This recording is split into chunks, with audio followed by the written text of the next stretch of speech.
నమస్కారం అమ్మా. నమస్తే అమ్మా. అమ్మ, కొంతమంది మంగళవారం శుక్రవారం ఇలా ధూపం వేసుకుంటారు కదా ఇంట్లో.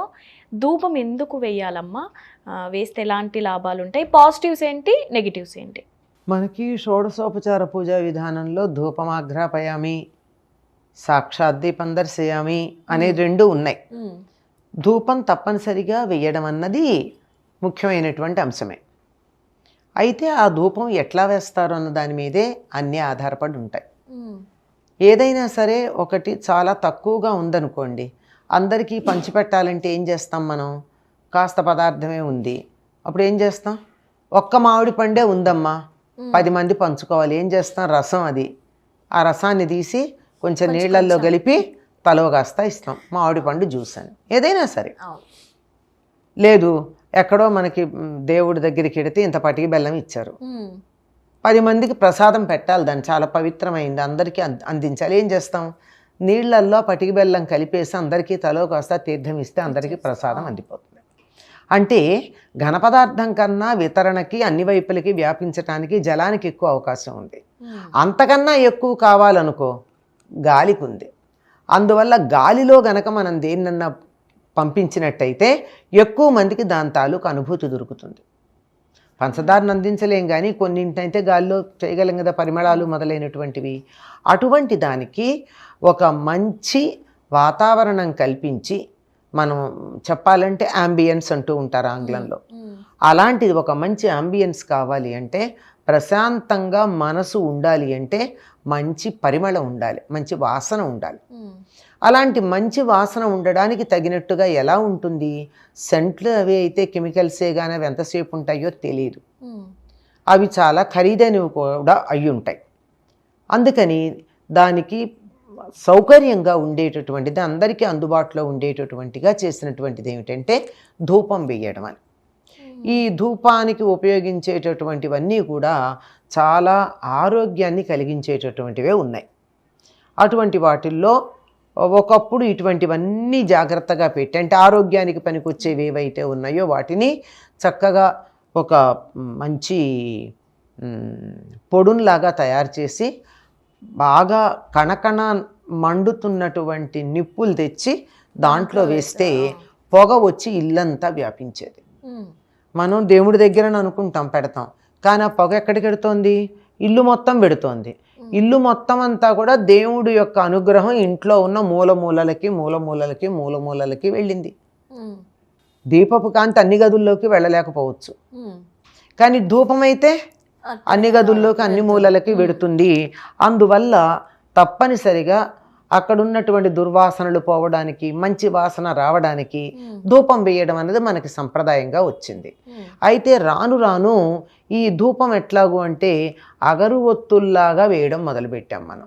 ఈ అగరువొత్తుల్లో రసాయన పదార్థాలు ఉంటున్నాయి, అందువల్ల కొంత ఇబ్బంది కలిగించే అవకాశం కూడా ఉంది.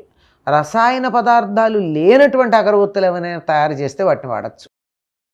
అలా కాకుండా ఇప్పటికి కూడా మరి దసరాల్లో కానీ ఎక్కడ కానీ పెద్ద పెద్ద పూజలు చేసినప్పుడు ధూపం అన్నప్పుడు ఏం తీసుకొస్తారమ్మా? అగరవత్తులు వెలిగించరు. అంటే మామూలుగా ఉంటాయి, ఇప్పుడు ఆధునిక కాలంలో అందరూ వాడుతున్నారు కనుక పెడుతున్నాం, కానీ తప్పనిసరిగా ధూపమాఘ్రాపయామి అనగానే నిప్పులు తెచ్చి దాని మీద సాంబ్రాణి, పాలమడ్డి, ఇంకా ఉన్నాయి చాలా పదార్థాలు, అలాంటివన్నీ కలిపి అగరు, ప్రధానంగా అగరు వేస్తారు. ఇలాంటివన్నీ వేసి మంచి ఘుమలాడేటటువంటి వాసన వచ్చేట్టు చేస్తారు. అందులో మంచి గంధం ఉంటుంది, వట్టివేళ్ళు ఉంటాయి, ఇంకా చాలా ఉంటాయి, చాలా పదార్థాలు ఉంటాయి. వీటన్నిటినీ కలిపి చేసినటువంటి ఆ పొడి దాని మీద చల్లంగానే గుప్పున పొగ వచ్చి అన్ని వైపులకి వ్యాపిస్తుంది. ఈ అన్ని వైపులకి ఎప్పుడైతే ఇలా వ్యాపించిందో వాతావరణం అంతా శుద్ధి అవుతుంది. ఈ వాతావరణంలో శుద్ధి అవడం అన్నది 2 రకాలుగా జరుగుతుంది. ఒకటి, బయట కనపడేటటువంటి దుర్వాసనలు పోవడం, దోమలు, చీమలు, నుసములు లాంటి, చీమలు చెప్పలేం కానీ దోమలు, నుసములు లాంటి మన ఇబ్బంది కలిగించేటటువంటి ఆ క్రిములు లాంటివన్నీ కూడా పక్కకి వెళ్ళిపోవడం, ఇది జరగడంతో పాటు మీరు ఇందాక ఒక పదం వాడారు ప్రశ్న వేసేటప్పుడు, నెగిటివ్ ఎనర్జీ అని.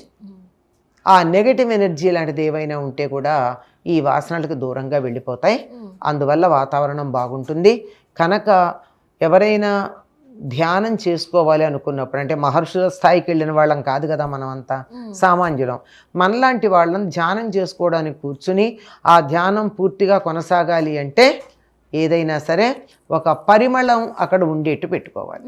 ఇప్పుడు మనం ఈ ధూపం వెయ్యలేం గనక, ఈ నిప్పుల మీద వెయ్యలేం గనక ఒక అగరబత్తి లాంటిది కొంచెం దూరంగా పెట్టుకోవడం మంచిదమ్మా. అయితే జనరల్గా అమ్మ బాలింతలకు కూడా జుట్టు పెడతారు అని అంటారు కదా, అది ఇది ఒకటేనా అమ్మ?